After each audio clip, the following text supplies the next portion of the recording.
Hola, comment tu vas? J'espère que tu vas bien. Alors aujourd'hui, on va tester un logiciel gratuit, un logiciel en ligne de retouche photo qui s'appelle Pixlr.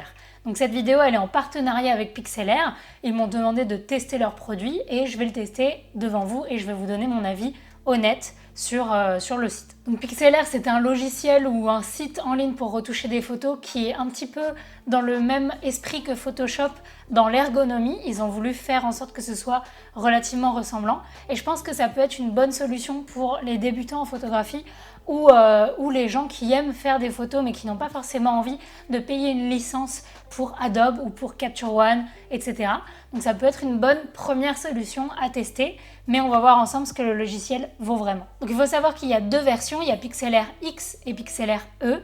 Le X, c'est la version vraiment basique, avec les outils basiques, et la E, c'est la version un petit peu plus avancée. Donc c'est parti, on va se mettre sur le site et on va voir un petit peu ce qu'on peut faire avec ce logiciel.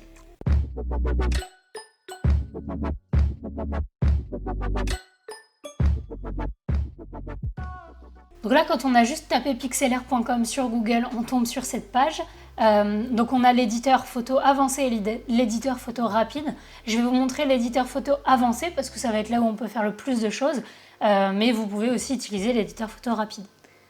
Donc première chose que je vais faire, c'est que je vais ouvrir une image. Là, j'avais déjà juste sélectionné l'image que je voulais ouvrir. Petite chose, j'ai remarqué qu'on ne pouvait pas ouvrir de fichier RAW dans ce logiciel.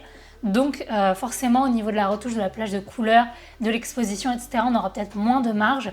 Mais comme c'est des logiciels qui vont être utilisés pour des débutants, c'est pas très grave, mais c'est à connaître, c'est à prendre en compte. Donc on ouvre l'image. Donc comme je vous dis que c'est un petit peu la même ergonomie que Photoshop, c'est parce que, donc, comme vous voyez déjà au niveau des couleurs, on est dans des gris foncé, gris clair qui font penser à Photoshop. Ensuite à gauche, on a les outils. En haut, on a les fenêtres qu'on peut ouvrir pour les calques, les réglages de l'image, etc. Et ensuite, à droite, on a les calques avec un petit navigateur et un historique. Donc ça ressemble quand même pas mal à Photoshop. Et si vous voulez déjà prendre la main sur un logiciel avant de passer à Photoshop, pourquoi pas? Donc première chose que je vais faire, ça va être de dupliquer l'arrière-plan pour sécuriser tout ce que je vais faire. Et pour ça, je vais regarder comment on fait. Donc j'ai cliqué sur clic droit. Je vois qu'ici, il y a fusionner vers le bas, fusion visible, dupliquer. Donc j'ai dupliqué mon calque. Et on a donc la copie de l'arrière-plan. Là-dessus, je vais essayer de regarder un petit peu ce que je peux faire. Donc là, on a des outils qui ressemblent à ceux de Photoshop. Donc c'est lasso, la sélection magique, le recadrage, la fluidité. La fluidité dans Photoshop, c'est un outil qui est vraiment poussé. Là, j'ai l'impression que c'est quelque chose d'un peu rapide, mais ça peut permettre quand même de modifier quelques formes.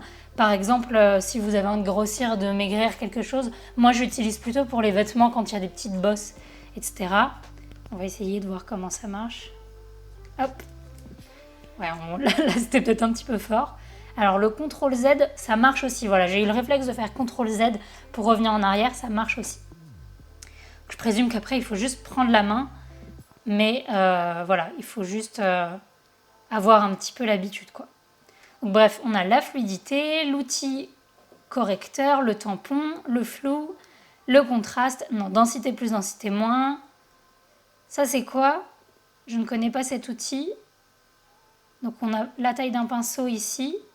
D'accord, c'est un pinceau de vibrance, saturation et température. Ok.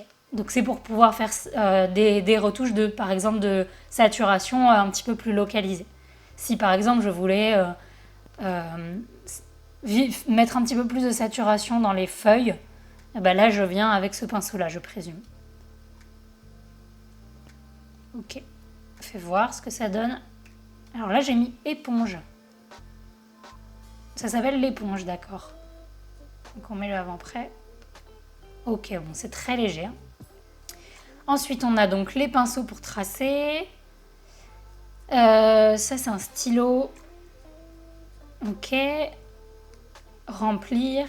On peut mettre des formes, on peut mettre du texte. Et on peut faire des dégradés. Ok, donc pour les outils, c'est vraiment relativement la même chose que sur Photoshop. Ensuite, dans les calques, je veux voir ce qu'il y a. Donc, nouveau calque. Ou image peut-être modifier. Ajustement, voilà, ajustement. J'essayais de voir en termes de réglage de couleurs ce qu'on pouvait faire. Donc dans ajustement, on a température de couleur, teinte, vibrance, balance des couleurs. On a quand même pas mal de choses. On a même les courbes et les niveaux. On a quand même pas mal de choses.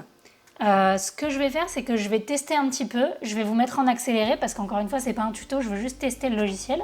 Je vais essayer de faire quelque chose et puis je vous dis mon ressenti à la fin.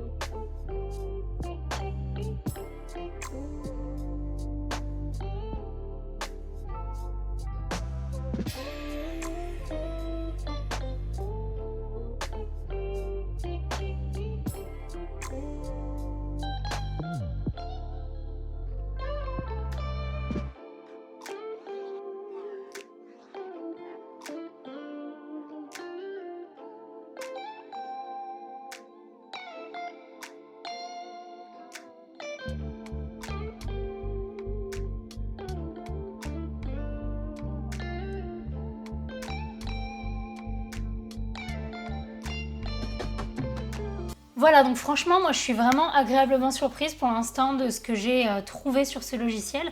Il y a même des modes de fusion, donc on peut mettre des modes de fusion sur les calques. J'ai trouvé quelques outils que je pensais vraiment pas trouver, par exemple la courbe de transfert dégradée, mais qui là-dedans s'appelle recherche de couleurs et qui pour moi est un de mes outils préférés en retouche chromie sur Photoshop. Donc franchement, je trouve que pour un truc gratuit en ligne, c'est vraiment pas mal pour ceux qui veulent commencer la photo, pour ceux qui n'ont pas envie de s'acheter un logiciel ou tout simplement pour des fois quand vous avez juste besoin de retoucher une photo rapidement, que vous n'avez pas vos logiciels à portée de main. Franchement, ça peut être une bonne solution. Voilà, je vous montre quand même un petit avant-après.